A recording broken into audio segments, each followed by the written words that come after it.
Did you know that ancient cartography was a valuable skill in the old world, especially back during the medieval times? So check this out. If someone were to commission someone else, or even if they just wanted to do the work all by themselves to draw an accurate or as accurate as possible of a world map at the time, it would be more valuable than a horse or sometimes a house in the old world. Map making, also known as cartography, was huge. It was huge. It was very expensive. It was costly. They didn't have the same materials that we have today. I'm going to show you this map. Today we're going to go over this one. It's called, it was made by a man named Urbano Monte, which is interesting. We'll talk about his name too. Urbano Monte made this map in 1587, I believe, in the 1500s. Right? 1500s, this map was made. Now, that means, one, it's a very valuable map. Not just for us during our modern age, because it's a unique and rare map, but back during those times, having a map of even your local region was seen as a valuable resource, let alone one of the entire known world, right?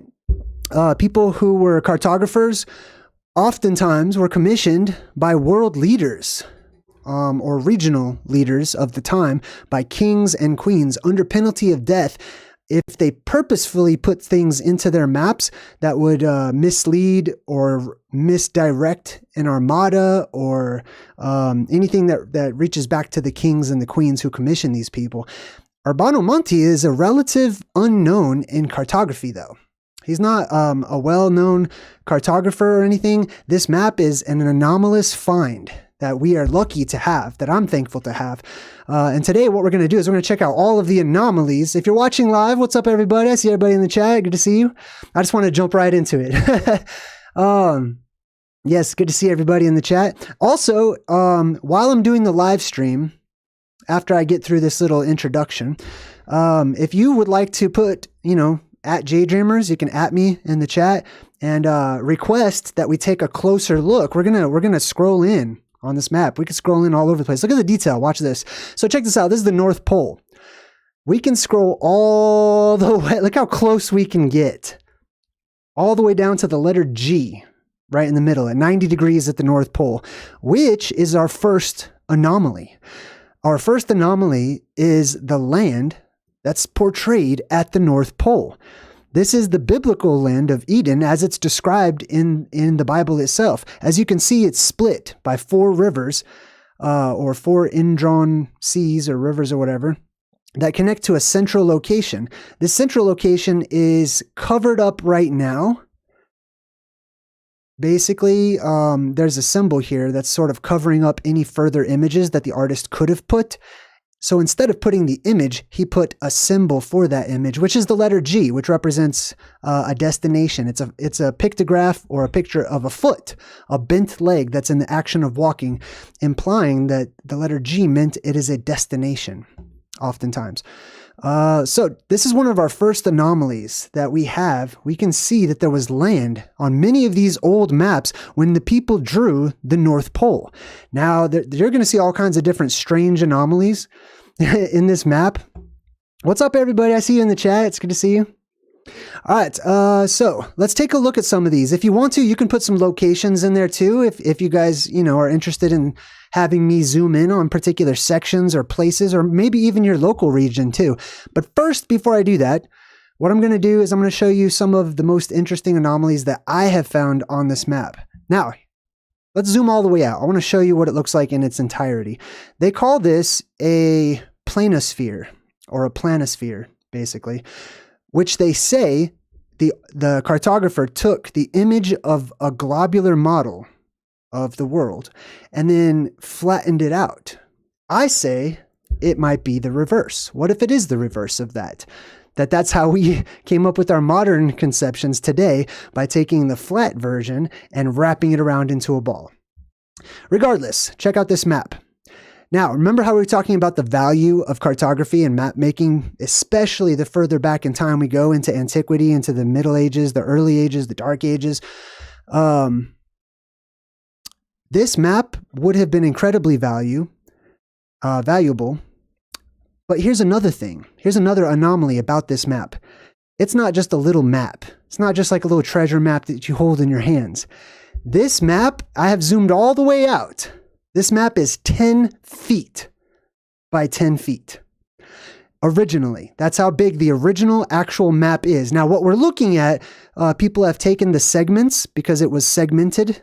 You know, the artists use different pages for each segment. That in the modern time today, we have taken, this is by way of the JayDreamerZ map collection, JayDreamerZ.com, by the way. If you're into cartography, looking at ancient maps and stuff, this is a great website for you to look at, specifically because they scan all of these ancient maps. They put them together if they're segmented, like this one was, and then you can zoom all the way on it. The clarity on these maps is incredible. It's just amazing. And I really enjoy that Urbano Monte was said to have been in Italian. Hey, I got a donation. Who is that? Jedi. Thanks, Jedi. So there's a lot of Italian that's actually written on many of these places. There's little notes, which I love too, because it adds more value to the map that we're looking at. So 10 feet. 10 feet by 10 feet. You got to ask yourself, what was this map drawn for by this relatively unknown person? I love it when stuff slips past the Vatican and slips past various government agencies and, you know, average Joes or Janes or whatever, somebody ends up finding it and it slips into the public view. And then we can copy and paste and take pictures and stuff like that. So it doesn't matter, you know, if they destroy the original or not, which is sad if they do. But we have it. We have a copy of it. We can check it out. So check it out. Let's start with the North Pole. Now, on your modern maps, you're not going to, this is the North Pole. This is just all going to be Arctic Ocean, right? So what is implied by modern academics when considering these ancient vintage maps from yesteryear, academics says this is all lies, that they mapped out these regions based on myths and stories and legends. But here's what I've found when examining various elements within cartography is that if it were true that these people were just putting land at the North Pole because of rumors and speculation, then I would expect there to be huge variances from map to map, right? But we don't find that, especially when looking at the land at the North Pole. We find that there is consistently, basically, see this river right here? This river is always split into 7 heads or 7 streams, which I believe the Bible referenced this particular river, and that this river right here that leads into the Garden of Eden or Hyperborea, etc., that this river is the original Euphrates River. The Bible literally says that God struck the Euphrates and split it into 7 different heads. And here we have this on all of these maps, a river that is split into 7 different heads, which is really interesting too. So this is the original land up at the North Pole. You can see, let's start right in the middle, right? This is the letter G, like we talked about. This means destination. It's the picture form of the letter G, or the modern letter C was a foot, a bent foot, just like the Nike swoosh symbol, basically. And it implies movement, specifically movement of the feet, which implies travel, or by implication or by extension, a destination, right? This is 90 degrees, and this is where you would find Mount Meru, the holy mountain of the world that we've talked about so many times, the sacred mountain that is the quintessential root for mountains like Sinai or Olympus and various other mountains and gathering places of gods and mythic races of beings and stuff, right? Now, these are all really interesting. I have not personally gone through and translated any of his writing on here quite yet. I have been working on the Mercator map. There's another map maker who's pretty famous for similar imagery in his maps. His name was Gerard Mercator. And Mercator has another type of map that looks just like this one with an outside ring. This would be Antarctica. This whole ring all the way around. Now, check this out. There's no snow. There's no ice. This entire world that we're looking at is pretty much on this map devoid of ice. There's so many strange anomalies with this, and there's weird creatures and strange beings all over this map we're going to take a look at too. All right, so let's go back to the North Pole here and take a good clear look at it. We've got 4 lands, 1, 2, 3, 4, all separated by 4 rivers that pour out into the surrounding waters, right? Into what we commonly call today as the Arctic Sea or the Arctic Ocean, right? Which these 4 rivers come up from within the earth, according to the legends, and they supply our world with our water supply, basically. And because there's fresh water coming into the world from inside of the world, pouring out into the brine or the saline water of the ocean, it causes currents, right? So we have this North Atlantic current that goes from, let's see, where are we here? North Atlantic current, there's Africa, there's South America, so it should be up here. I'm going to switch this map around, flip, flip, flip. Oh, a bit too far. Okay, so this is where the North Atlantic current comes through. Basically, it's like like a people mover where you stand on it at the airport, or like a revolving floor or whatever they're called, right? It's the same thing. It's a current, and it goes all the way up to the North Atlantic Ocean, all the way up here, and then it goes all the way back down, and it's just this underwater oceanic current. All right, let's check out some more anomalies. Now, I point this one out all of the time on my channel. I love this. Not only do we have the enigma of the land at the North Pole, the legendary, forgotten, mysterious, hidden island land or continent, really. I believe this is Atlantis. I mean, I've got a lot of research into this that indicates that this is, so many different lost continents and other things. And we're actually going to talk about another lost continent here in just a bit. But check this out. If we go up towards, let's see, let me orient myself. So here's the United States, or here's North America, I guess you could say, which we'll take a look at too. If you go in an eastward direction, up between Siberia and America, and you stay right around the waters of the Arctic Ocean, we hit this interesting mountain right here. I'm going to flip it around so you can check it out. This mountain they drew popping up out of the Atlantic Ocean water. They put a hole or a circle right there in the middle of it, and they call this the North Magnetic Pole. Actually, it doesn't say north, but it says it's the north. I'm sorry, it's the pole, it's the magnetic pole of the island of the Green Island or something like that. But it's this weird, strange, volcano-like looking mountain that just shoots right up. It's an anomalous geographic feature on one side of what would be the Garden of Eden or Hyperborea. Then we have its polar opposite straight across. You see how it's right here? Boom. We just go straight across and we find another one. There's another one right over here. Let me go ahead and switch this around. Boom, here's the other magnetic mountain. Now you can see that the text has been kind of worn away a little bit, and it says Polo de or something, Magnete. And this word's always kind of given me difficulty to try to make out what it is, because there's some, it's parts of it are kind of rubbed off. It looks like maybe Huriarka or Husarka or something like that. I can't make it out because this looks like it could be an F, it could be an I, it also could be an ancient letter S in Italian. I'm not sure what this is. But regardless, another magnetic pole on the other side of this mysterious island. So we've got 2 magnetic poles. Obviously, we're going to have a third one right in the middle, being Mount Meru itself, right? So interesting things that are happening. Now, if you want to try to find these and locate them, if you can, I've been searching. I can find this one on mini maps. This other one has been a little bit more difficult for me to find. It might not be above the water at this particular point in time. As you can see, when we look at many of these older maps and we compare them, especially as we get further forward in time, you can see that that the water level is changing in our world. Like it's pretty evident, right? As the water rises and it starts making all the different continents disappear and stuff like that. So this one right here is by Greenland. Now you see it sort of got Greenland wrapped around that central island right there. I know Greenland looks much different on our modern maps, but our modern maps are kind of screwed up, excuse my language.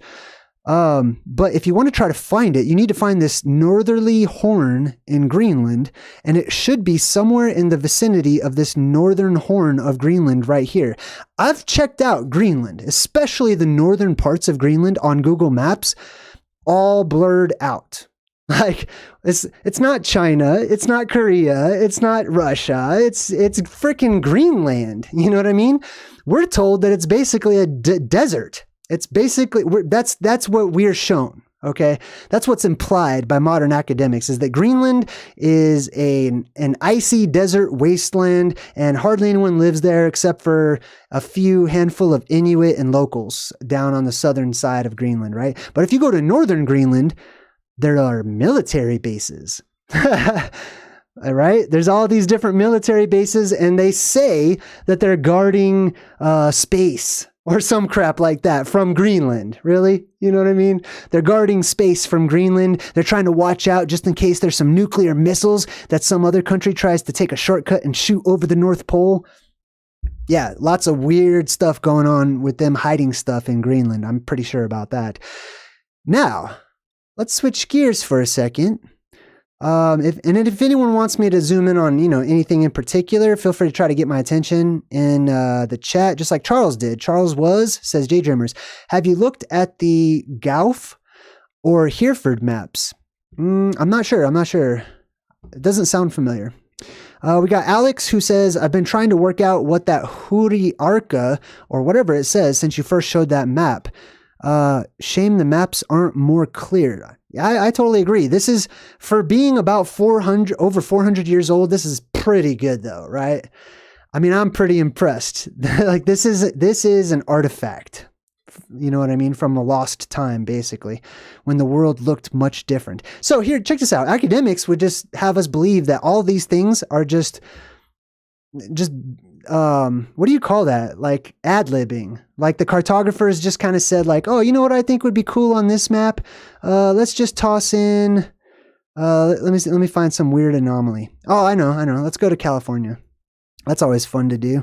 All right. So the modern academics, right, would take a look at this huge split that many of the ancient maps put on the eastern edge of California, as you can see right here. Boom. Right? This is California. It even says California. I mean, did you know California was named before America was named? Like that's super interesting to me. But yeah, it was basically a huge peninsula with this huge inlet going all the way up towards what looks like maybe, I don't know, northern Nevada or something like that, right? And check this out. Let's check out the name of this inlet. Now see, there's a rip right there on the paper. Dang, right? But I can tell you, just by kind of making it out, it looks like it says mare, which means ocean or a sea, right? Mare Vermelho, which I believe means red. The Red Sea, right next to California. And they even colored it a red color, right? Distinct from the ocean blue right there. Isn't that something? So check this out. Modern academics, they would have you think that the cartographers of the day, of the time, and in addition to the cartographers' common knowledge of the common person at the time, that they were all liars. That they all just made stuff up because they didn't really know, they didn't really understand, they didn't have access to technology like we do today. Yet on many of these maps, there's a split in California. And then there's the rumor that people talk about because it's in our collective subconscious. California is going to break off into the ocean one day. Why is that a thing? Unless it's got some truth to it, right? Maybe it already broke off into the ocean and then the water levels receded or whatnot, or the ocean came up, right? And now we have land there because that ocean water has gone down over time. I don't know. But that's what the modern map makers would say. Or how about whenever they put monsters? Right? Let's find us a monster. They're easy to find on this map, right?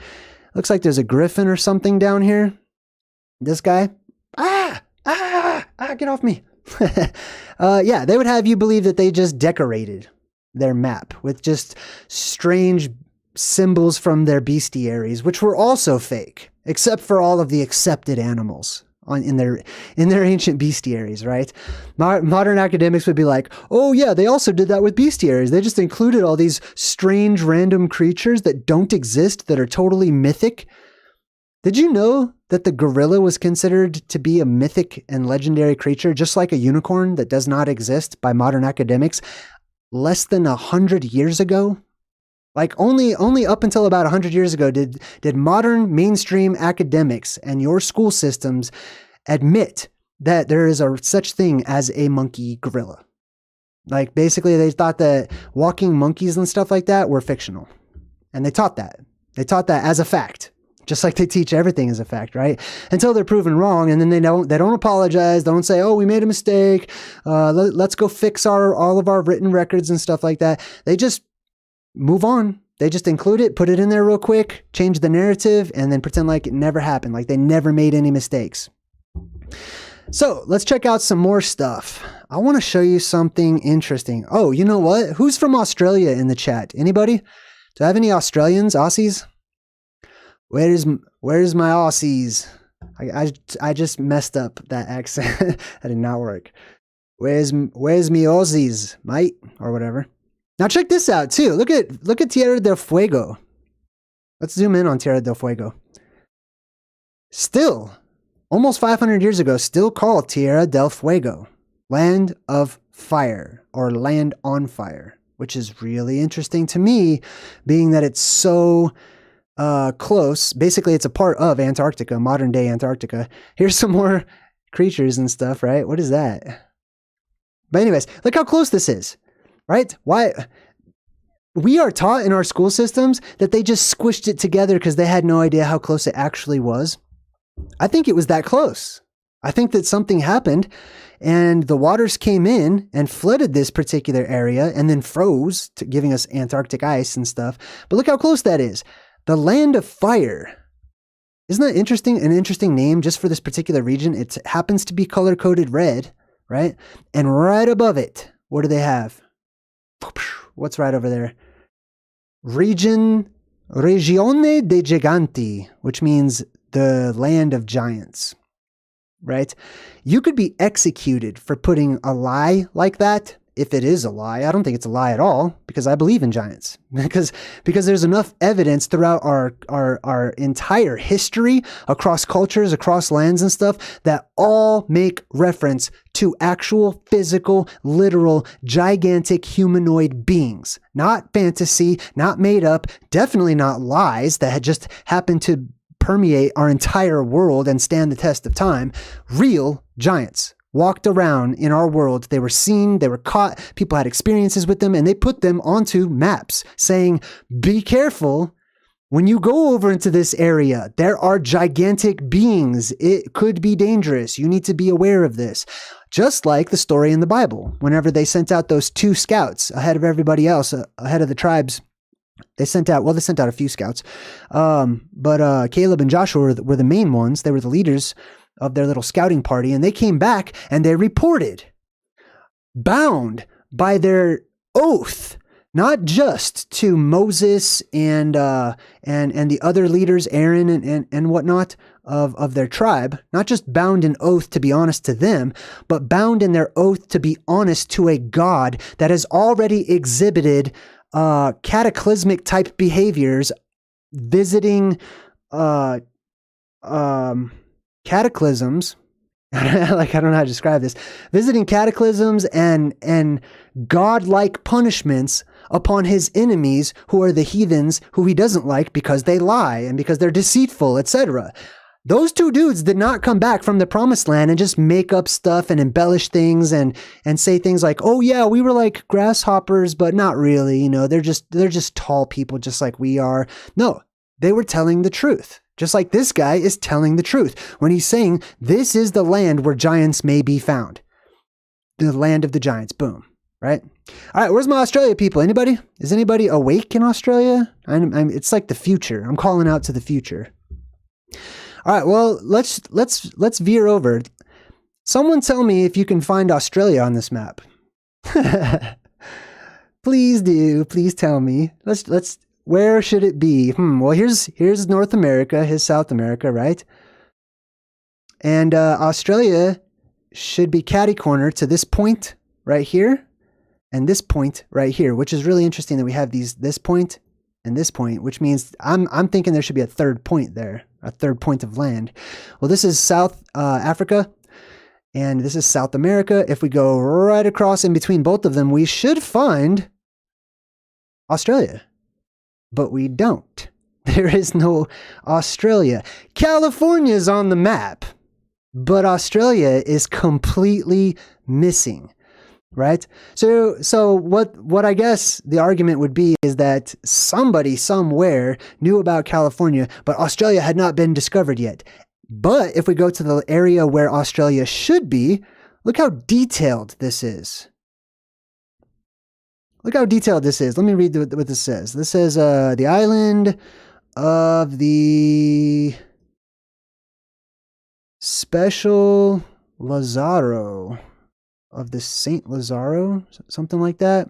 Anyways, they have all of these islands. They're all named. Here's the Philippines, actually, right there. Check that out. That's cool.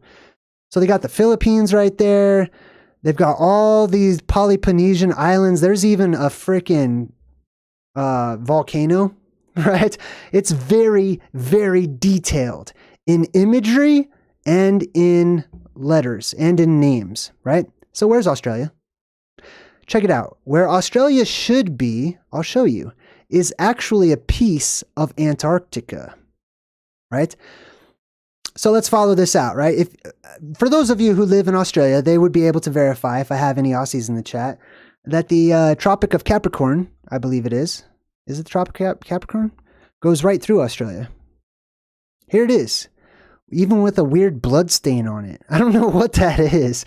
That looks like a blood stain. But basically this double line right here represents the Tropic of Capricorn, which splits Australia, which goes right through Australia, right? I'm pretty sure. I'm like 99% sure it does. So we're in the exact spot where we should be able to find Australia. And yet we have a piece of a larger circular body that commonly is called in our modern world Antarctica, right? So in order for this piece of Antarctica to break off or to appear to break off, it must be inundated and flooded with water. Let's look for some more proof that this could be Australia. Check it out. So here we are in the piece of land that is clearly a piece of Antarctica, or at least it appears to be connected, right? And we've got a land called the Nova Guinea. That V is actually pronounced like a U in the ancient Italian and Latin and stuff like that. So what this says is New Guinea, right?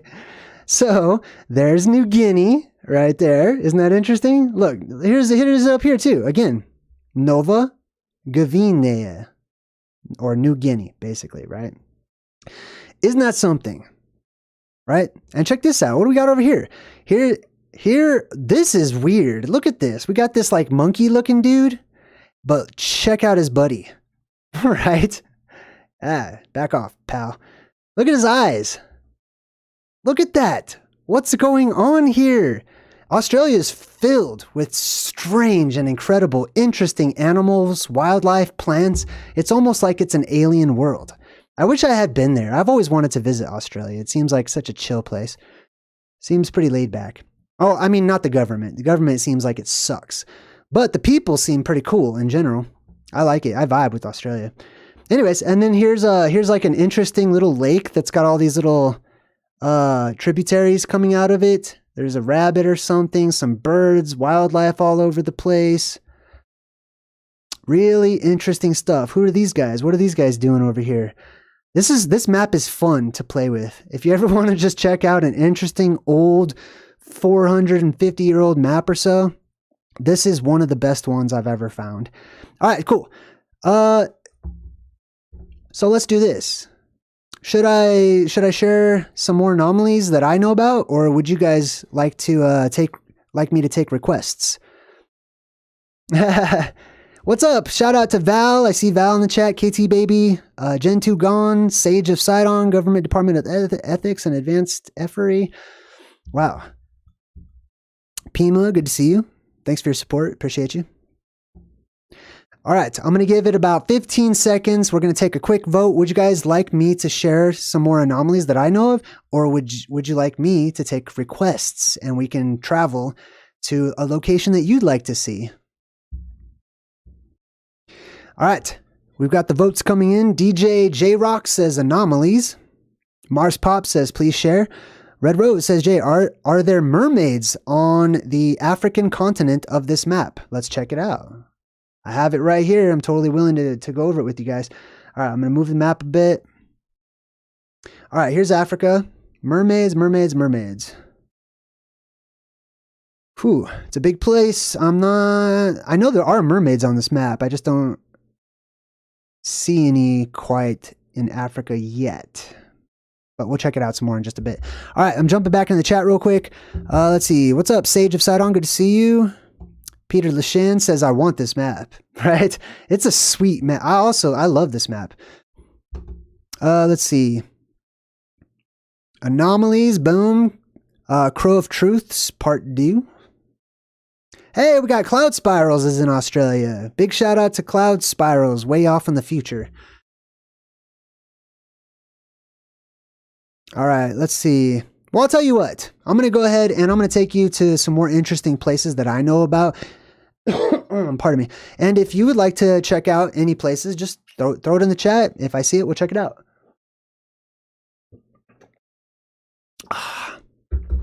I'm on like a grape juice thing right now. I love grape juice. All right, so let's zoom out. Let's check out some interesting features around this place, right? One I would really like to share with you is Japan.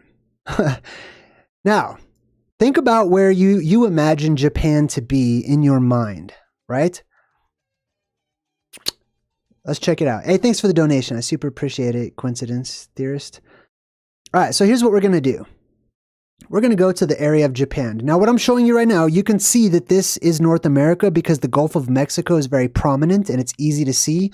They made a little stub out of Florida right there, right? So we're going to go all the way over here to the west coast of the United States. We're going to zoom in because Japan should be along the coast of Asia, along the eastern coast of Asia, but it's not exactly where it should be. Check this island out. You see this weird, gigantic, huge continental island right here? Check this out. Now, this word is basically Japan, or Japanese, in Italian. Giappone isola, or Japanese island. Now, let's ask some questions real quick. Does that look like any kind of Japan island you have ever seen on any kind of map ever? No. Doesn't look like any kind of Japan I've ever seen. You know what I mean? This is a strange looking place. As a matter of fact, Japan should be probably closer to, I'd say, where, what is this? The Linguini Islands or something? There's some sort of city marker there. There's all kinds of weird rock formations or something right there. But basically, this is the general area where Japan typically should be, is a little more southern direction. Definitely not in the middle of the Pacific Ocean between America and Asia, right? That's typically not where we find Japan. But check this out. This is where they put Japan in this ancient drawing, which I started thinking about it. And look how detailed it is, right? I mean, look at all the different actual names and places that they have on this map. All the different names of all these different towns. Modern academics would just argue that it's all made up. Like, you know what I mean? It's just fantasy. Like, this particular portion of the map is just complete fantasy because of whatever reasons. I mean, basically, if you're going to call someone a liar, you can just make up any motivation that you would like to project onto them, right? But what this reminds me of another ancient and legendary lost continental island or island continent named Lemuria, also known affectionately as Mu, the island of Mu. So, it very well, I started thinking to myself, what if this is one of the original drawings or a remnant, a drawing of a remnant of the actual continent known as Mu or Lemuria, right? Which is said to be in the Pacific Ocean between the United States and Asia, right? Let's take a deeper dive. Now, many of you have heard of Atlantis or Atlantis, I suppose. The ATL part is the most important part of the word Atlantis. But anyways, you're very familiar with that. But lesser known is the island continent of Lemuria, also known as Mu. Check this out. Let's look up, if we look up the word Lemuria, it comes from the word lemur. So there was a famous historian. I'm going to call him a historian. Modern academics does not acknowledge this person as a historian, as a cartographer, as anything, really.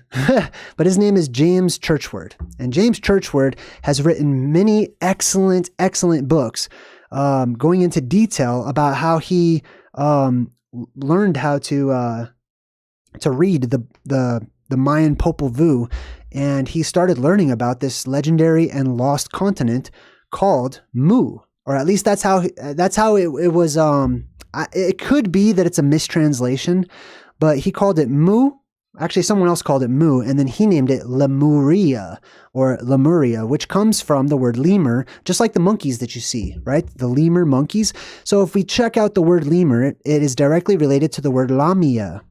Lamia is a super interesting word that actually came up when we were breaking down. We did that one video about the blob and how like the blob in real life and how the blob might be real and stuff. So if we check out Lamia, it says female demon from the late 14th century.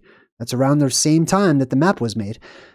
In Latin, it's Lamia or Lamia, which means a witch, a sorceress, or a vampire. This could actually be, going back to this map, right? This ancient version of Japan. This is clearly not modern day Japan, okay? Now, if most of this land sank, and if there was more land than this, even before this map was created, right, and it was disappearing under the waters, it could be that Japan, along with Easter Island and Hawaii and some other places, are remnants of ancient Lemuria or remnants of ancient Mu, right? All right, so we go back to the definition of, or the etymological root of Lemuria. It comes from Lamia, which is very similar to Lama, as we've broken down before, which means flame. And it means witch, sorceress, or vampire. So we could be looking at the country of the vampires. Like, that's one interpretation. It's kind of a stretch, kind of a loose interpretation, but I like it because I will also break down the very real existence of vampires and how they are very much a very real race of beings. Anyways, so this could be the country that was known as the country of the Dragon Lords, aka vampires, right? Which slowly went underwater. Either it sank, right? Or the water level rose, in which case it appeared to be sinking as well. Anyways, let's go back. Lamia, which means witch, sorceress, vampire, female vampire, man-eating monster. So this could also be a land of monsters, aka phantazoids, otherworldly creatures, legendary cryptids of otherworldly places and times, right? That descend from the sky and float down, just like the Native American creation stories talk about, right? Or those otherworldly monsters and creatures that ascend up from within the world itself, oftentimes coming up through inner earth cavernous entrances around the world. All right, so that's what Lamia is. It's directly related to the word lemur, as you can see here as well. Also implies spirits of the dead. So this island could be a place of high electromagnetic charge, which would make sense because that's where the people are going to flock to. That's where cities were built, right? That's why they're called polises. They flocked and built and settled around places where poles shot up out of the ground, inner earth energy, reached up into the sky, and they had great effects on the citizens who lived nearby, right? Giving them certain gifts and abilities, extending their lifespans, imparting health benefits to them as well, right? So could it be that this was a huge place of power, possibly. It's also really interesting to me that I don't know if you knew this or not, but nearly every country around the world has a deluge story, has a story about a worldwide flood. Not Japan. Japan does not. As a matter of fact, they're so proud of the fact that they don't have a deluge story. Hey, welcome, Stillwater. That they have incorporated that into their traditions to mean that the rest of the world is basically destined to be destroyed, and that Japan, at least at one point in time, was seen as being the center of the world, much like Egypt or other places, right? Super interesting stuff happening. All right, so anyways, we're talking about the land of Mu, or Lemuria, if you're just joining us, which typically is said to be between, here's California, right? So the west coast of the United States and the east coast of Asia. So let's do a little more digging about the land of Lemuria, or Mu. Like I was talking about earlier, there was James Churchward who has written extensively about it. And here's something interesting. Speaking of Lemuria and sunken legendary places around the world, there is a place that is underwater in the vicinity of Japan. I mean, technically it's in Japan, but it's in the ocean. Excuse me. It's called Yonaguni Island. Submarine topography. That means underwater land, right? This place is in Japan. I don't know if you can really see it. Let me find a better picture. We'll get to that. So here's an example. Okay, they found this place just a few decades back. It was unknown, just off the shores of Japan, right? They went down, scuba divers were down there looking for treasure and stuff like that, and they came across what looked like a huge underwater petrified city, or a city made of rock. Clearly had the indications that it was human-made, that some intelligence had made this, that it was not any kind of a natural formation. Right? They have people believe that they can see like clear evidence for pyramids and temples. Some people even say stadiums and stuff like that are all underwater, and they're all cut, or appear to be fashioned somehow, if in fact it's not naturally made, in these 90-degree shapes, creating steps and hallways and all kinds of interesting stuff off of the coast of Japan, which, if we go back to this map, is here, right? So we would expect, if there was much more land and it was an advanced civilization, technologically speaking, which is exactly what Churchward had described in his books about the land of Lemuria, then we would expect to see similar types of ancient tech or ancient architecture, right? In these areas underwater. I'm sure that if we had the ability to just, travel the oceans the way that we allegedly, or apparently, I guess, do the space, right? We would find all kinds of interesting underwater anomalies and evidence of ancient technology that's at the bottom of the ocean right now. Exactly how the Native American legends have talked about. Right? I think we went over like a Hopi prophecy or a Hopi legend that talked about their emergence story, and how their god was telling them that basically he flooded all of the island lands that they had come from, so they couldn't find their way back. And on top of that, he flooded all of their technology that they once had, including like what they call flying shields and stuff like that. That he says that Native American creator being and that legend of emergence specifically says that there is technology at the bottom of the ocean that has been lost, and one day will emerge. One day we'll find it again. One day it will resurface. Many of these places, especially these places right here, the Septentrion, the Anode and Cathode Islands on either side, the actual Mount Meru itself, the four creatures around the Mount Meru, seat of God, or the throne of God, etc. Anyways, that's super interesting. So we're talking about Mu and Lemuria, another legendary lost continent sunken off in the Pacific Islands over here. Now, Churchward actually drew his own little map of it, right? So this is kind of where he placed it, basically. I mean, these are all guesses, you know what I mean? That just based on the information and the stories that he personally had gone over by reading the Popol Vuh and other manuscripts and talking to natives and stuff. So he drew out an approximation of where this land was. Let's compare this to this. Wait, where'd it go? There it is. Boom. Right? Right there. And where's the other one? Right there. Boom. And boom.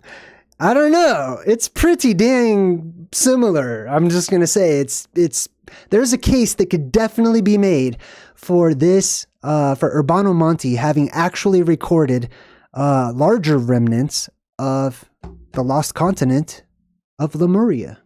What do you think of that? Jumping back into the chat, Red Rose says, Jay, what's at the Horn of Africa on this map? I'm just curious. Let's check it out. I don't mind going there. I'll take some requests. The Horn of Africa. Where's Africa? Over here? Yep. All right, here's the little horn deal. Let me twist the map around.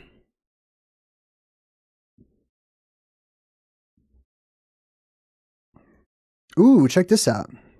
All right, so we're off. I believe this is the Horn of Africa, right? Let me zoom out so you guys can see all of it, right? So Africa on this old map, it sticks way out up here up the top, goes down into its traditional peninsula form. We've got like, I believe this should be Madagascar. They call it the island of St. Lawrence. Interesting. All right, so if we go up from there, we've got like the Horn of Africa, right? So let's check it out. Let's zoom in on it and see what we can find. Now, at the very tip, it says we've got the Arabian Gulf. So this would be like the this should be the Red Sea, I believe, that goes up into here. And then here's the Persian Gulf up here, right above my head. So down here, we've got the Arabian Gulf. Who was that? Sky Boo Guy? Ah, Sky Boo Guy. Good to see you. Welcome. All right, so let's zoom in on the horn here. Very tip. We've got like a little island place. Rocafora or something. Dewey. Campagne. I'm very interested in translating many of these ancient maps to see what kind of little nuggets I can find, you know, that the cartographers put in there. I'm really interested in that. So yeah, we've got, looks like major cities. This is how they made the major little towns and cities and stuff like that. You can tell the difference between population because they would put more buildings and stuff. They would be actually bigger. This says Barbora. That's interesting. Kind of like the barbars. The barbarians and stuff. Mete. There's some kind of a river that comes out right there, and that is the... Oh, Magadazo. I wonder if that's like the early name for Madagascar. This is super interesting. I like looking at this. What else we got over here? So let's go a little deeper into Africa, off the Horn area of Africa over here. Let's check out... I want to check out Egypt, actually. So here, if this is the Red Sea, it goes all the way up, and it should basically come really close to Egypt, right? So this should be the Nile, branching out up into the Mediterranean right here. What is that? Look at that. I wonder if that's one of the wonders of the world in the ancient world, like the lighthouse. I'm not sure. This looks like it should be Alexandria. See how big that city is in comparison to those smaller little towns and villages and stuff like that. So this is ancient. Cairo's huge. Oh my God, look how big Cairo is. Georgia, Munia, Chia, Cairo, or Hiro. Really is probably a closer pronunciation. This is interesting. And then, of course, right across from there, we've got Jerusalem. Where's Jerusalem? So this should be... I don't think they call it Israel on this map, but we've got Tripoli up here. And that means that Jerusalem should be... There's Nazareth. Jerusalem, there it is. Another pretty big city. There's Jerusalem. See how it's spelled with an I? A capital I? That's what they used before they had J's. It was a capital I. And it basically means city of peace. So the Hebrew word Ir or Yir, I believe that's the pronunciation. I believe means city. And then U just means of. Selem or Salam or Shalom means peace. The City of Peace. Interesting stuff. All right, cool. Well, hey, thanks for the recommendation. Visiting Africa. That was fun. If anyone else would like to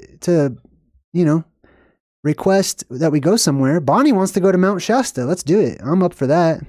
Hold on. Before I do that, I want to finish my little Lemuria thing. So basically, as you can see, there's lots of pictures. Beware whenever you're researching these places.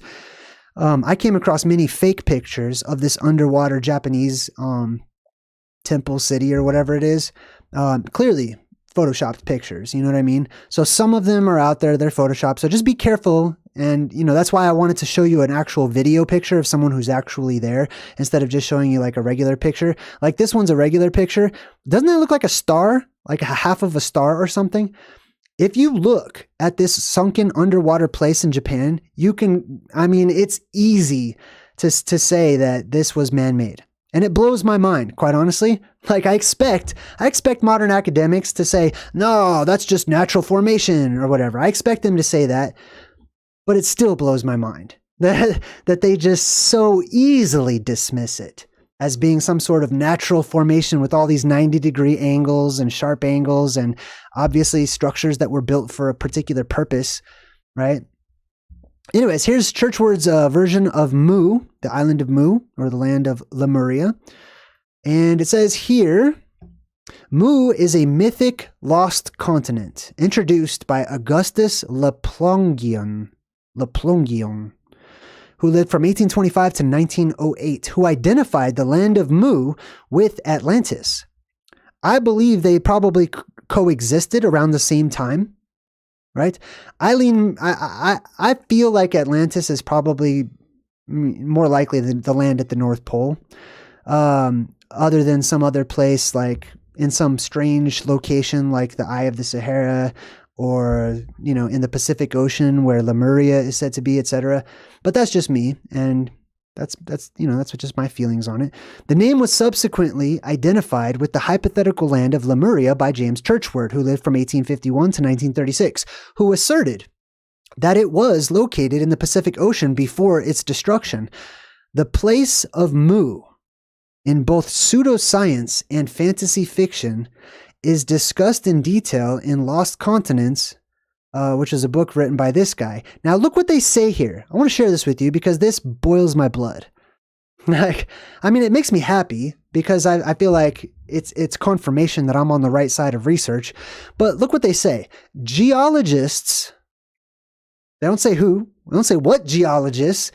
When they say general stuff like scientists and geologists and chemists or whatever they say, what they're talking about is our geologists. Okay. And when they say our, they mean their geologists. And by them, I'm talking about the great them that's in charge of the world. Okay. The world leaders approved geologist, which paint things through the perception filter of their leaders, right? And their leaders can easily just distort that perception so that they paint the picture differently. Anyways, geologists dismiss the existence of Mu, or Lemuria, and the lost continent of Atlantis as physically impossible. That's just their answer. Physically, it's impossible. It's impossible, they say, as a continent can neither sink, nor be destroyed in the short period of time asserted in the legends and the folklore and literature about these places. Do you notice how many things they have to list about all the stuff that's saying that what happened, right? Let me read that part again, right? A continent can neither sink, but it can float around, right? Continental drift. You see how they're kind of hypocritical in this line of thinking? Continents can't just sink into the ocean, but they can totally float around and drift around over millions of years. Anyways, a continent can neither sink nor be destroyed in the short period of time. That means we, mainstream academics and that type of a thought, they love to attribute millions and billions of years to crap so that your mind, your rational thinking mind says, oh yeah, over that much time, anything's possible. And you believe it. right? They don't like to be specific. They don't like to talk about shorter periods of times. They definitely don't like to talk about cataclysms, right? They don't even consider the creation of the world a friggin' cataclysm. They never talk about cataclysms. You know what I mean? Like they skirt that issue all of the time. Especially things being created and manipulated and terraformed in our world in a short period of time, just like it says in the Bible, in a period of 7 days. And not just the Bible, right? Oh, I got some donations. Let me say, what's up? Gen2 Gone. Hey, thank you. Thank you. Good to see you. Chester says, can I go to the UK? That'd be awesome. I'd love to visit. Atlas G says, JayDreamerZ, life would be incredibly exciting if we lived in a land of map monsters and other oddities. Bring on the plasma. Well, guess what? That's what I'm thinking. That's where I think we're going to. Hammer just gave me $10. God, thank you, everyone. I appreciate you. Hammer, thank you so much. I appreciate it. All right, so let me finish reading this, right? This is the modern academic world. A continent cannot sink or be destroyed in the short period of time that is asserted in the legends, the folklore, and the literature. What they leave out is across time, legends, folklore, and literature, across cultural boundaries and physical boundaries and countries and stuff, right? Time and time and time again, these stories have been told and retold, and they're saying, oh, that's impossible. Right? Because we screwed up. I'm going to speak for mainstream academics for a second. Basically, what they're thinking in their mind is, oh, we screwed up. We can't figure out, we developed our own model of the world and how it works. And anything outside of that model that is anomalous to us just does not exist. It is an impossibility. Limited thinking. Boom. That's why I walked away from all that. All right. Mu's existence is considered to have no factual basis. Now I want to read this again. I feel this is very important. That's why I'm sharing this with you. I'm not just nitpicking. Okay. This is super important so that you and I understand when spells are being cast in our direction. Mu's existence, okay, I'm with you so far, is considered to have no factual basis. By who? By who? Not by me. I'm sitting here right now declaring, waving around a little flag saying, hey, I believe there's factual basis in the land of Lemuria. I believe there's factual basis in the land of Mu, in Atlantis, in many other places. I am saying that. So what is this? This is an absolute statement. Mu's existence is considered to be. What they leave out is by everyone on Earth. Because that's what they're implying to you and to me. They're trying to make you think everyone else is on board with what we're saying. And then you automatically have this group mentality, this sheep mentality that kicks in and goes, oh, well, yeah, I mean, if that's what everyone is saying, if that's what everyone has found, you know what I mean? No.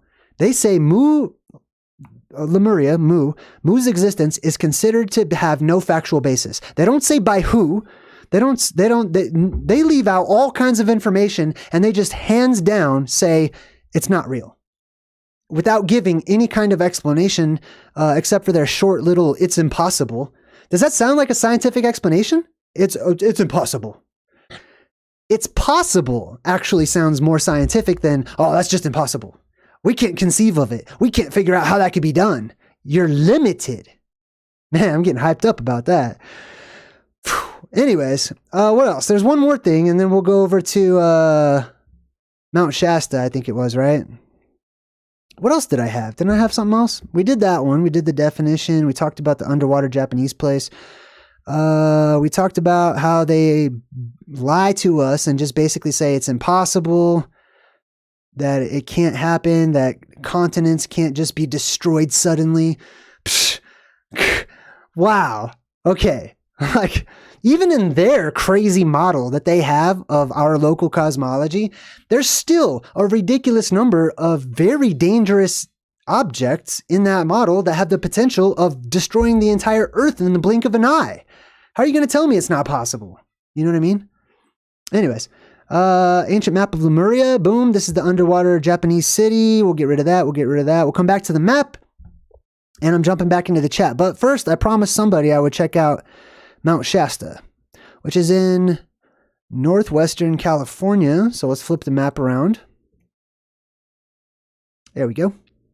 Oh, yeah, it should be right around Lemuria, actually, right? Yeah. So check this out. We got California going all the way up. Here's Chula Vista. I'm just kidding. All the way up, right? And right over here. Okay, I believe this is like probably the Alaska area. So right down here, basically right across from this island mass that we just talked about as being a possible candidate for being Lemuria or Mu, or remnants of said legendary continent. Right across from that is where Mount Shasta would be. Now, I might need some help finding it exactly because I'm less familiar with Washington's landscape. What do you guys think? Where should we go? I'm not sure where to find Washington up here. Let's see. Let's just look for some tall mountains or volcanoes. We got some cities up here.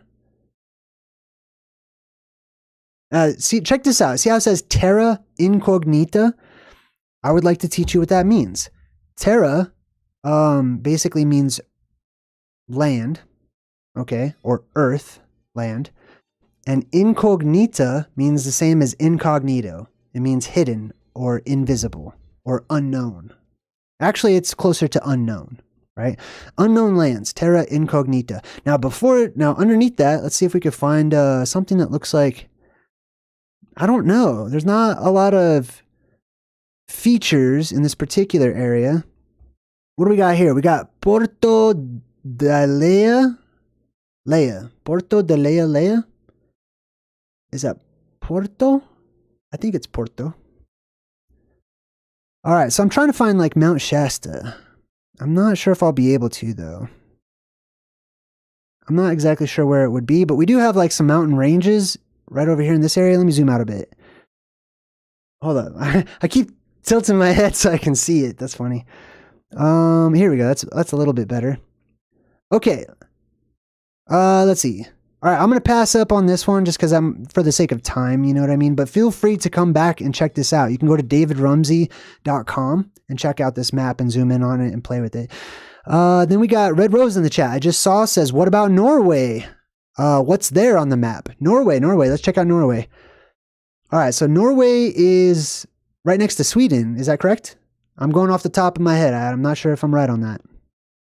Norway, let's check it out. So Norway is in Europe, which would be in this northern section right about here. This is Africa. Spain is easy to find. Spain always looks like the profile of like a person's face to me. Or you see how like that? You see Spain right here? Doesn't that look like Abraham Lincoln or something looking this way? That's how I always find Spain. Anyways, there's Spain. Come up here. Norway and Sweden also look like something, but I'm not going to say what. Let's see, where is it? So here's Spain. We go up. What do we got here? Is this Ireland? This could be Norway, possibly. Sweden, Svetia, Norvegia. This could be Norway. Does that sound about right? Does it look about right? I'm not sure. I'm not an expert in this particular part of the world or whatnot. Let's see. So I think that's Norway. What do you guys think? Am I in the right spot here? I'm not sure. What is this one up here? Zimbla. Nova Zimbla. Interesting. Yeah, I'm not sure. Is that Norway? This should be Norway, if I recall, somewhere. Now check out what's right next to it. Let's just say that that's Norway. I don't know. Okay. But whatever this place is, look next to it. There's a whirlpool on the map in the ocean, just like you see in the movies, right? Like a huge whirlpool, just like when Jack Sparrow is fighting against the octopus face dude, right? And they're in that huge whirlpool. Or just like in, what was that movie that we broke down that had the red bluster? Sea Beast? Is that what it was called, right? So there was a known whirlpool in the ocean, which meant that the water was draining in this particular area. At least that's one possibility, right? All right, let me jump back in the chat. I'm so sorry that if I missed you guys when I'm multitasking. All right, I'm going to go back and let's see. Next up, we got King Red 248 says some maps show California not completely attached to America and closer to Mu. That actually makes a lot of sense to me, given that there's so many connections between Native American tribes that are from the region of Southern California, actually all over California, now that I think about it. Some of those tribes have mysteriously disappeared or left behind strange petroglyphs and writings that people can't interpret and understand, right? What else we got? Sage says Florida. All right. You're next up, Sage. We're going to go to Florida. Hop in the TARDIS.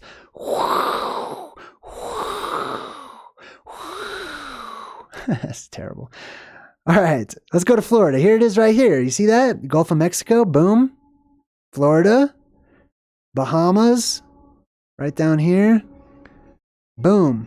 Aruba. Jamaica. Ooh, I want to take you to Bermuda. Anyways. So let's check out Florida. It's not too big. That's something that stands out. It's more stubby. More stubby looking instead of looking like a shoe or something like that. Right? Florida is like our Italy over here.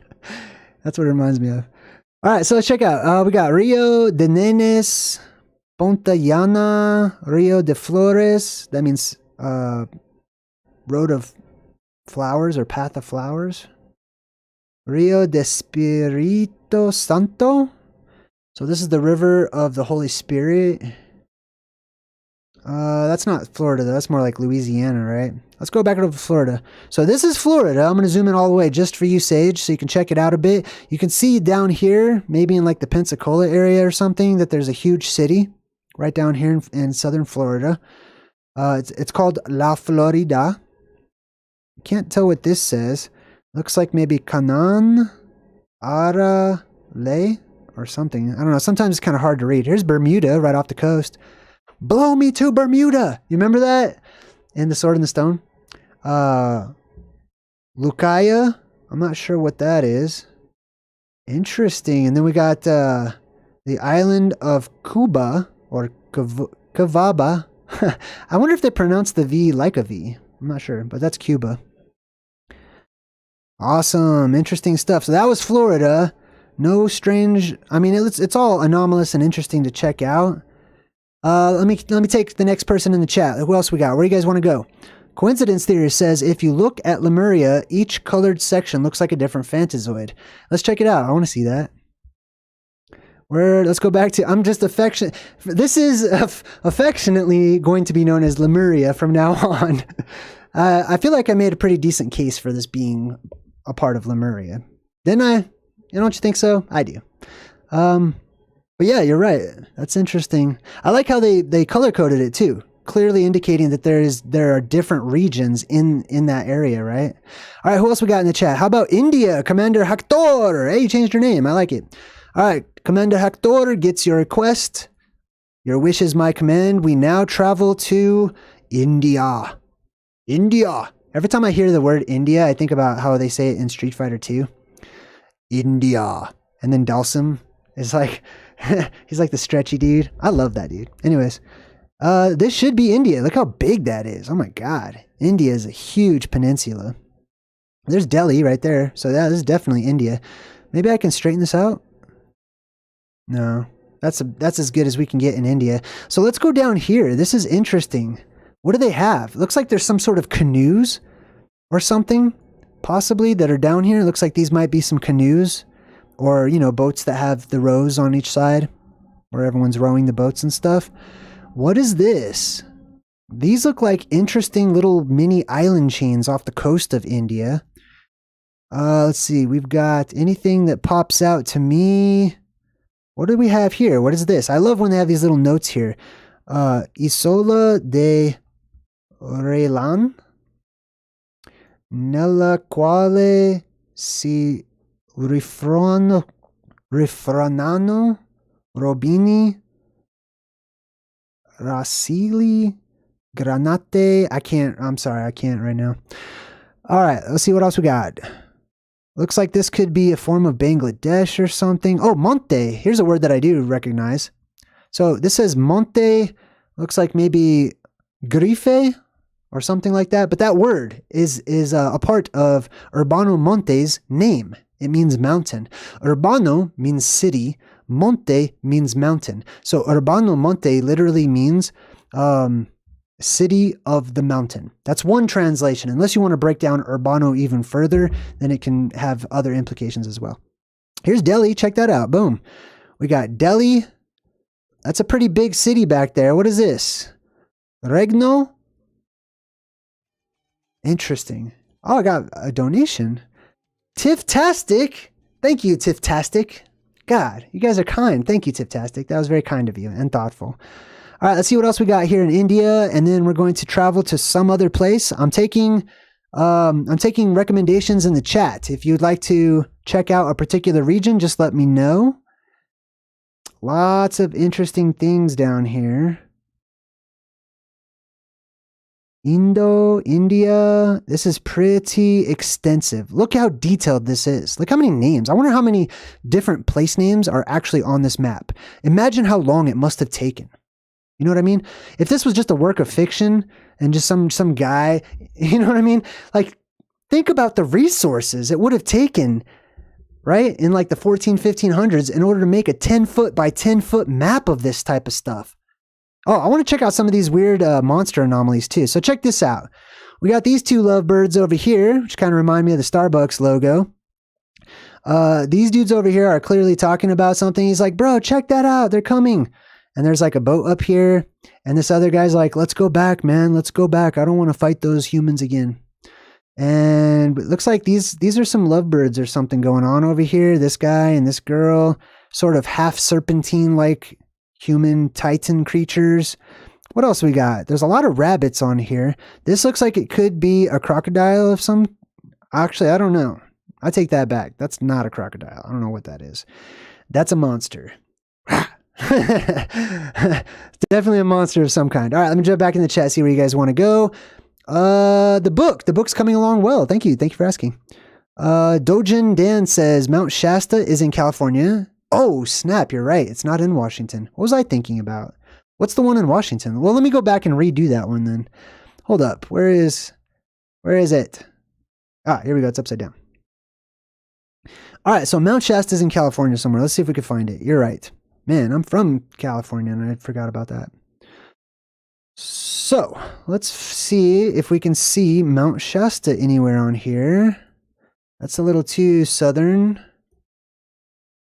Let's see. I'm looking for Mount Shasta in California on this Urbano Monte map. I'm not quite seeing it.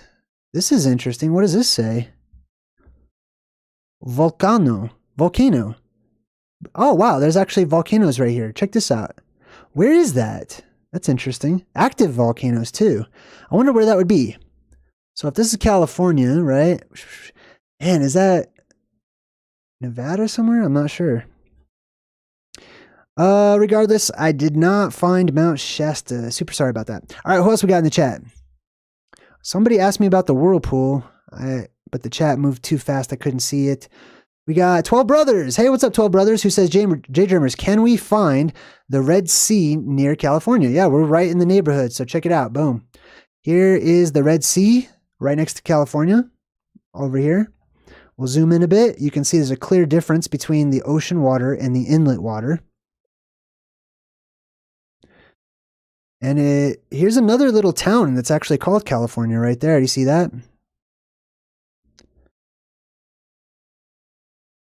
All right, so here's the Red Sea. It goes all the way up and along the... Look at the edge here. There's all kinds of volcanoes over here.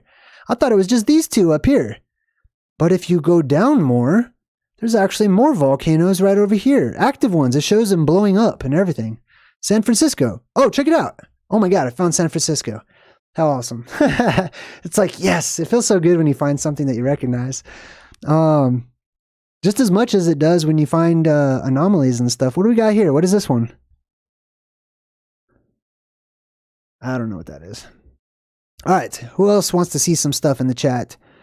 Does it show any trace of Roger Spur's giant dragon and fish in Africa?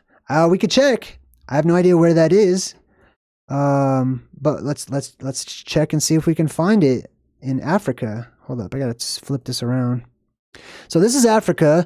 Roger, I believe, said it's like somewhere up in this area, right? I did look for the Eye of the Sahara on here earlier, but I could not find it.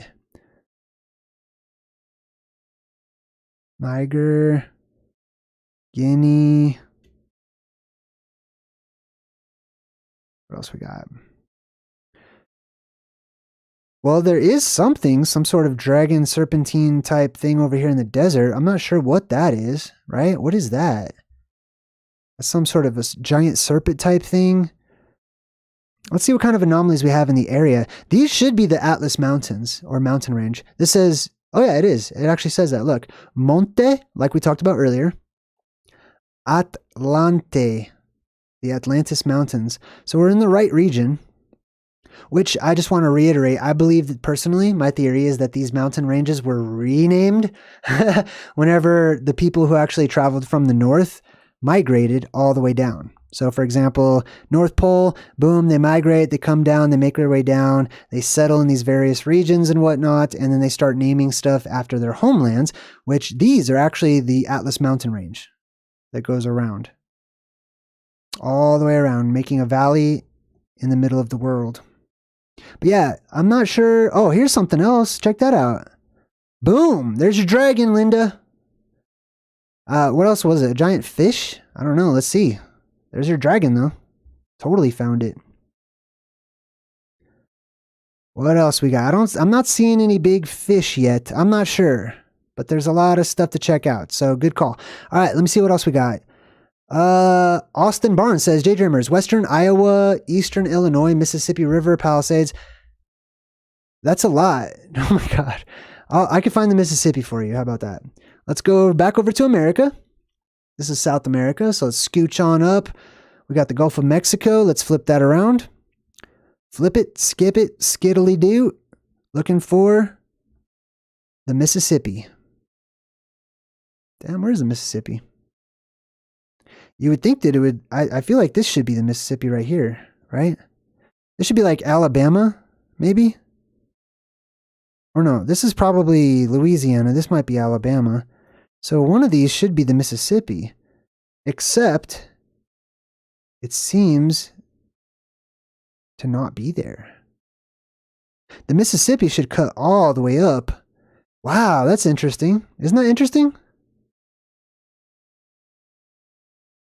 I like all these names on this map. I'm just checking it out as we go too. Well, that's Canada. That's too high up. This has to be the Mississippi. One of these has to be, right? Not all of this is like America or whatever. Some of that is actually Canada up here. So this should be the Mississippi. One of these right here. So I'll zoom in and I'll leave this up here for you just for a second, just to check it out. Lots of different cities, lots of different mountain ranges and whatnot. There's some ships out here. The red sun. I just want to make a point that they colored the sun red. Okay? Like, they colored it red because it was red. Like, it was a red hue. It was, the sun has changed colors over time. If it was white, they would have drawn it white, like our sun today. If it was yellow, they would have drawn it yellow, like our sun today. Unless, of course, they're trying to depict the sun like, you know, off on the horizon at sunset or sunrise. But in this case, that's clearly not the case. It's directly above. It's a red sun. Gulf of Mexico. All right, what else we got? Let's see. I'm gonna scooch forward in the chat just a bit, just to try to catch up. We got.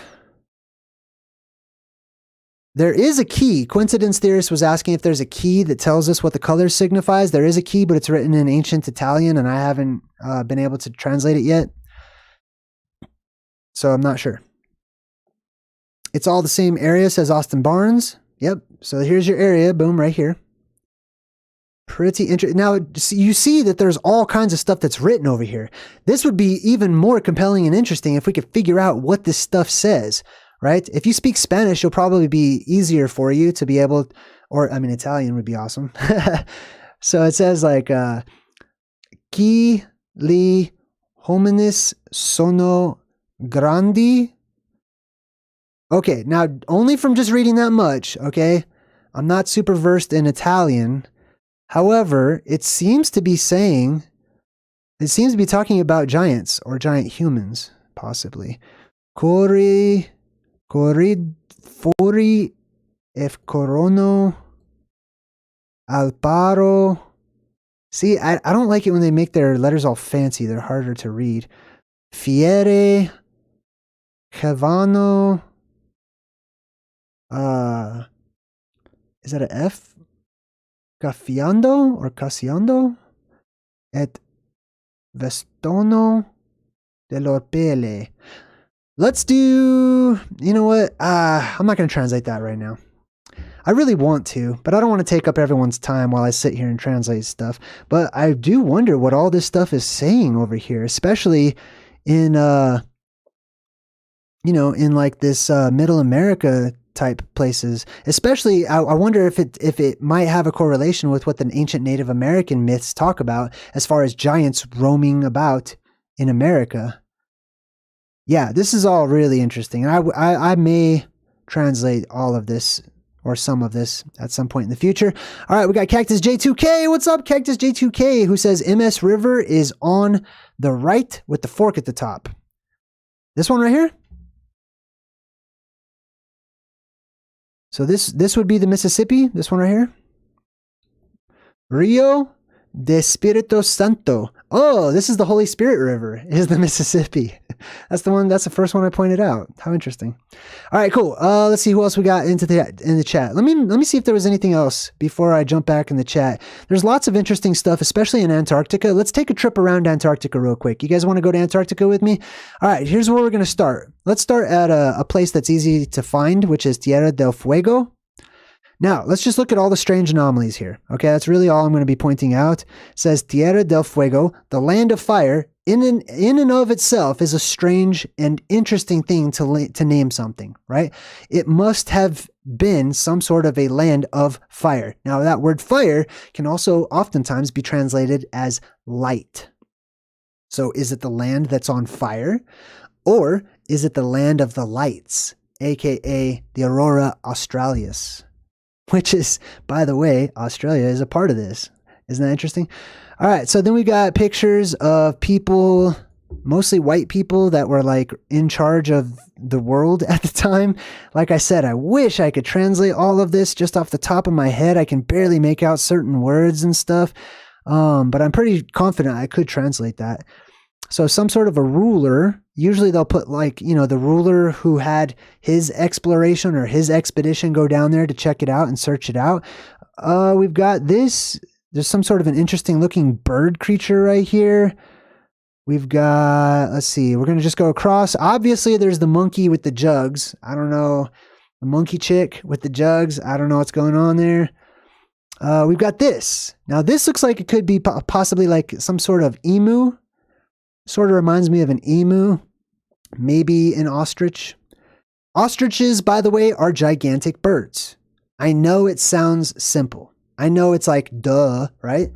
However, we don't equate giant animals with gigantism, okay? Like when you see a bird that is taller than I am, and I'm 6'2", right? 6'3" with like basketball shoes or something.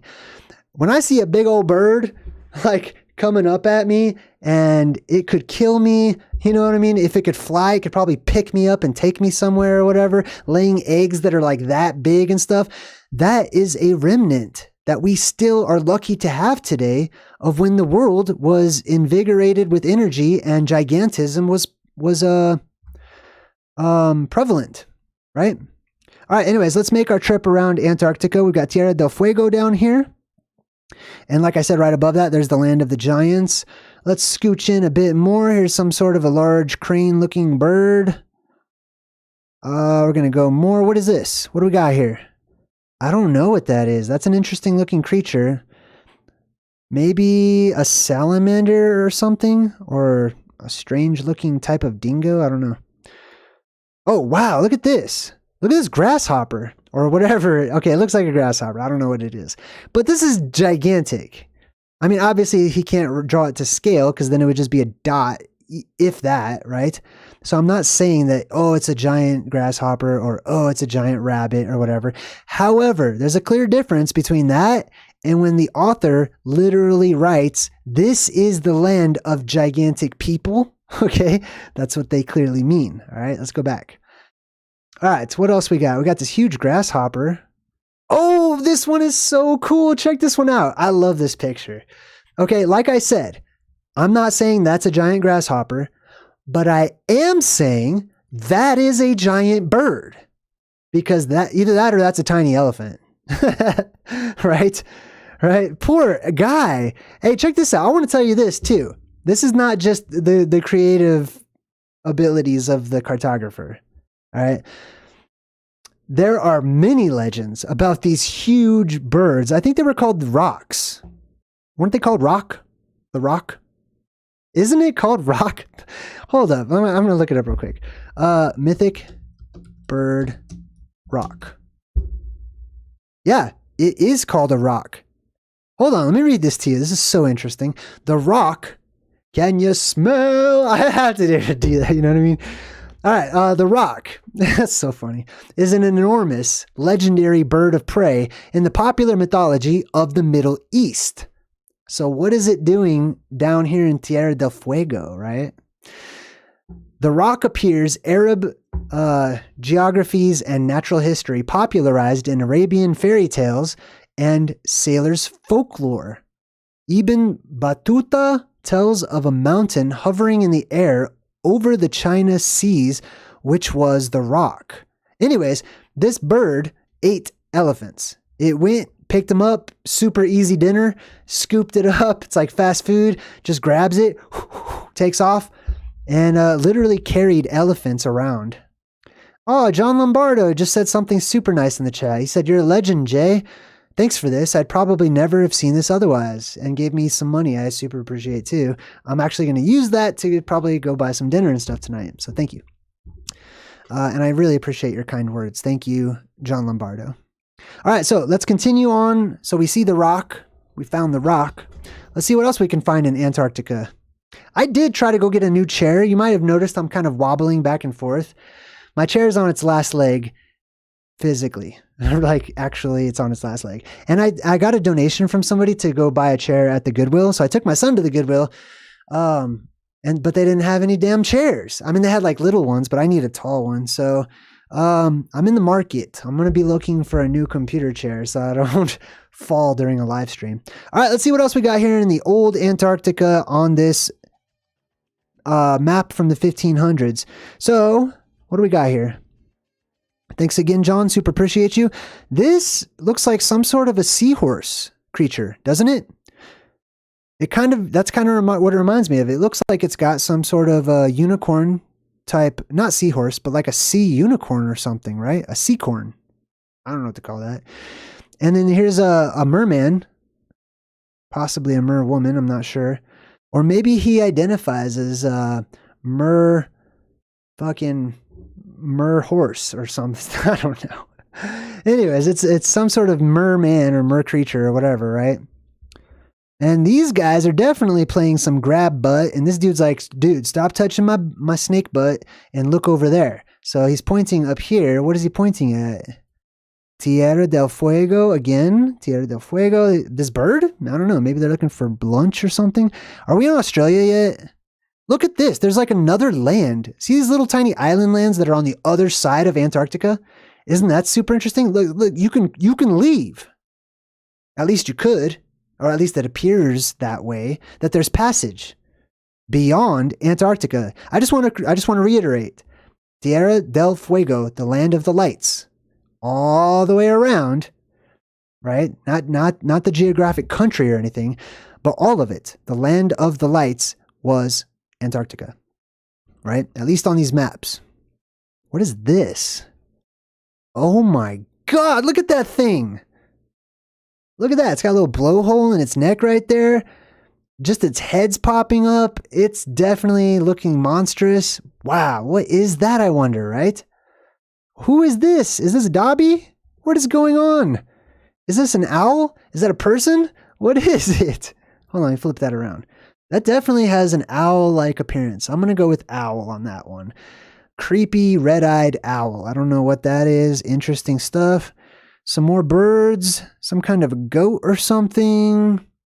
If you're just joining us, we're going all the way around Antarctica real quick. There's definitely some rabbits going on. What is that? It looks like an owl with a cat's head eating something. I don't know what that is. A lot of owls too. Interesting. Owl symbolism. Oh, here's a picture, by the way, of the cartographer. So this is Urbano Monte. See how it starts with a V? Urbano Monte. Now this is really interesting because this particular part of his map, this is a sticker. Like, this is a 400-year-old sticker that he made because underneath this image of him when he was like 40 or something is a younger image of him when he first made the map. But he wanted to update his picture because his appearance changed as he got older. So he drew another circular thing, stuck it on there, and this top part stays while you can actually take the bottom part and lift it up and you can see a younger portrait of Urbano Monte. Isn't that interesting? Tierra del Vista. There's some sort of crocodile type deal going on down here. That definitely has a crocodile vibe to it. Or alligator or whatever, right? I also would love to read all of this. All of this. I would love to know what all of this says. One day I will, because I'm gonna translate it. Oh, who just subscribed? Ghetto Child Clinic. Hey, welcome, Ghetto Child. All right, let's see what else we got down here in the old... Wow. Oh my God, I'm going to get to that. Hold on, what is all these notes? What's going on here? Interesting notes. I don't know, I'll have to come back to all these notes. It seems like there's a lot of numbers in there, so I probably won't care about that. But clearly, there's dinosaurs. Like, clearly there's some dinosaurs happening, right? Okay. I'm just going to say these are some kind of phantazoid creatures, right? Some sort of reptilian phantazoid type creatures that definitely resemble dinosaurs that are alive and fighting against each other like it's the land of the frickin' lost. Oh my God. All right, so let's see what else we got going on here. Oh, check these dudes out. This guy's riding a sea creature. Look at that. He looks kind of uncomfortable too. He's like, I don't know about this. And these other guys are like, no, dude, you got to grab it by its neck like this. And it has another horn on the top too. This dude's sitting on top of this guy who's like part serpentine, part human. That's interesting. Whoa, hold on. I just got a pretty large donation from John Lombardo.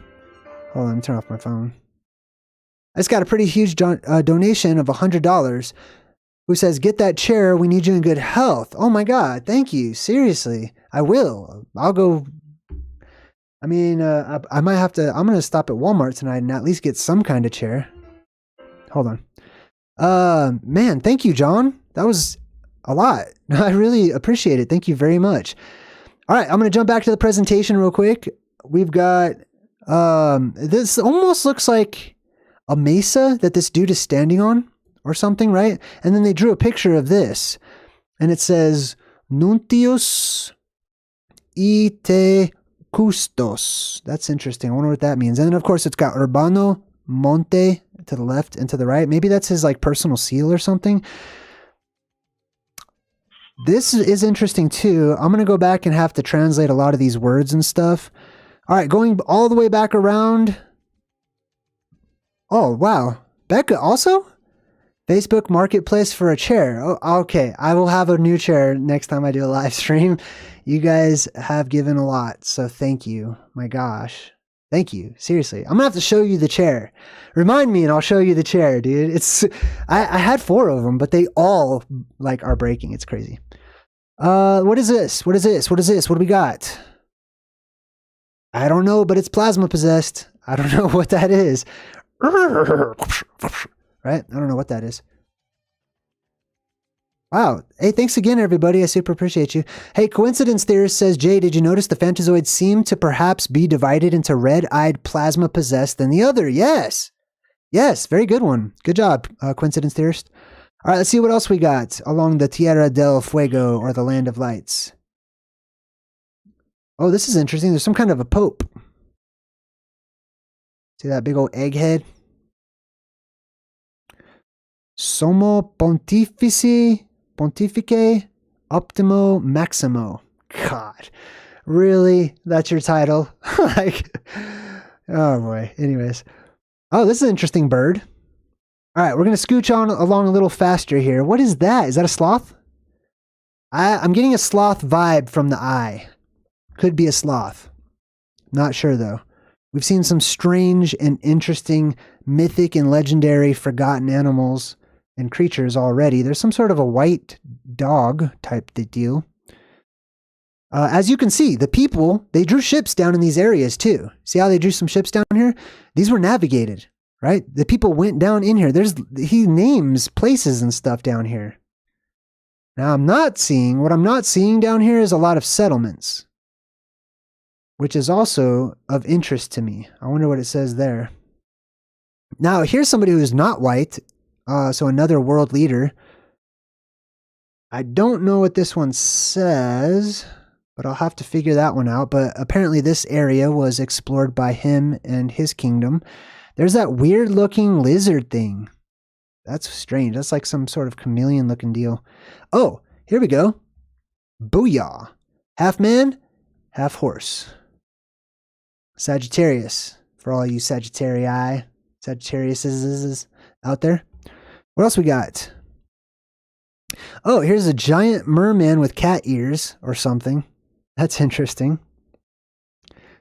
I'm going to go a little bit faster. I didn't actually think I was going to take so long. There's so much more to cover in this map. We might have to do like a part 2 or something. Just because I have to go soon to call my little boy and say hello and good night and stuff. All right, let's continue on though. Some more mermaids. There's a lot of mermaid action for whoever was asking about mermaids earlier. What is this? What is going on here? So we've got this guy who looks like he's carrying a spear and maybe fighting against this bipedal animal-looking creature. That's interesting. We've got another one of these weird lizard crocodile things. And what is this? That is Cringer from He-Man. Like, that is Battle Cat to me, personally. That's funny. What else we got? All right, hold on. Let me zoom out. All right, there's actually, man, how far did we make it already? About halfway. We started over here in Tierra del Fuego, and we are now halfway across. So let's do this. I have a few things that I need to go take care of. One of them is going to be to buy a new chair, right? So I'm going to take off, and I'm going to schedule a part 2 so that we can all hang out and have a part 2. Huge shout out to some of these super chats I see right now. John Lombardo, thank you super much. Becca Davis, I appreciate you. I will consider checking out Facebook Marketplace. That's actually a really good idea. And Tiff-tastic, as well as everyone else who left a donation. I appreciate all of you. All right, cool. So here's what we'll do. We'll come back to all of this. I do especially recommend checking out this map, at least if you're interested in the lands at the North Pole. All right, cool. So we'll do another part 2. Thanks for joining me on this one where we checked out the Urbano Monte 1587 map of the world. And until next time, I'm JayDreamerZ saying good vibes and goodbye.